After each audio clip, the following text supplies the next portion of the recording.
پاشەوەی هەفتەی ڕابردوو ڕاگەیەنرا کە کیم جۆنگ ئۆن ڕێبەری کۆریای باکوور سەردانی رووسیا دەکات و لەگەڵ ڤلادیمیر پۆتن کۆ دەبێتەوە. تەواوی میدیا جیهانیەکان چاویان لەسەرەوەیە کە ئەم سەردانە چۆن و بۆچی ئەنجام دەدرێت و دەرەنجامەکانی چی دەبن. کۆبوونەوەی نێوان پۆتن و ڕێبەری کۆریای باکوور چاوەڕێ دەکرێت کە سبەی چوارشەممە ئەنجام بدرێت. مەبەستمە گفتوگۆی زیاتر بکەم بەڕێز میرزات حاجم چاودێری سیاسی لە شاری یارلۆسلاڤی رووسیاوە لەگەڵم دەبێت. بەڕێز میرزادەم کاتت باش، زۆر سپاس کە میوانی کوردستان 24. ئەگەر پێم بڵێ خوێندنەوەی ئێوە چییە بۆ سەردانەکەی کیم جۆنگ ئۆن بۆ رووسیا؟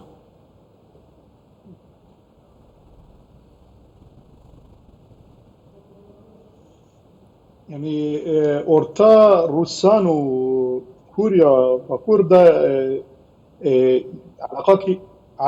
علاقاكي تاريخية يعني ام هيرو هفده جريدانا كي تشيكن يعني ام نكا جريدا تشيكش بر علاقاك تاريخية ومساجة كي روسان هيج دنيا era انه روسيا الحرد لها لافريقيا به لكوريا به وامزان وكوريا جل سر سينور روسيا يعني وكي وبرا يعني شانكر زيارته يكمين ج كوريا را صار شيكر وقت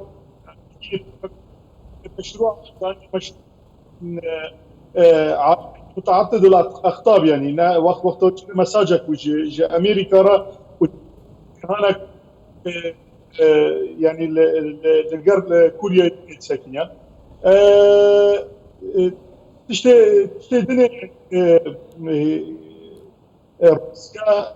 روسيا تخاز تكش كوريا راج بشين كوريا باشور رجوان را بيجي انه او عامي هاني كشبو او تشكو ذخيره بولندا شنج بر دستوري كوريا جنوبي جوار سامحناك كو دجي صراع تيدا تيكفن فروسيا جوار بيجي يعني انه امكانن اورتاوا كوريا باكور كفن وكانجي بخوزن امكانن و درجي يعني مساجكي قويم بشينه مساجكي قالك دريج براستي يعني د او كده نكون باشە پرسیارێک بەڕێز میرزاد، ینی رووسیا خۆی خاوەنی ژێرخانێکی پتەوی سەربازی و چەکە.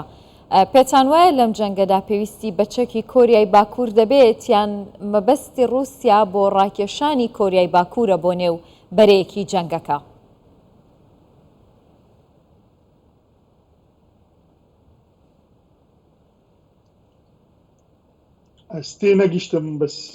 مەبەستمەوەیە رووسیا پێویستی بە چەکی کۆریای باکوورە یاخود دەیەوێت کۆریای باکوور ڕابکێشێتە نێو جەنگەکە؟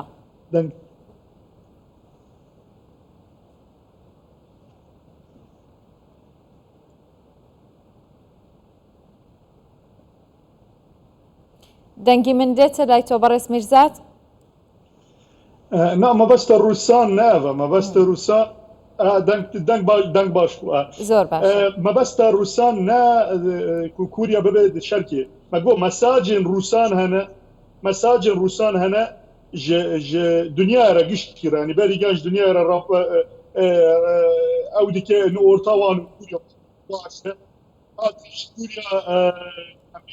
جنوبی کو امکان گاوا بخوازن امکانن لسن اورتاوا و کوریا دا بسکنن زن شرک طوال شيء وش حب روسيا نت يعني رجلات ما بين هي روسيا نن اوكرانيا هي روسيا هيرو كوريا هيرو روسيا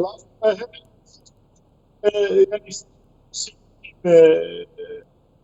الدنيا بشينه جبرك سروك كوريا هي دولتان كما سيفوبيا كفاش طيران فهاد روسيا.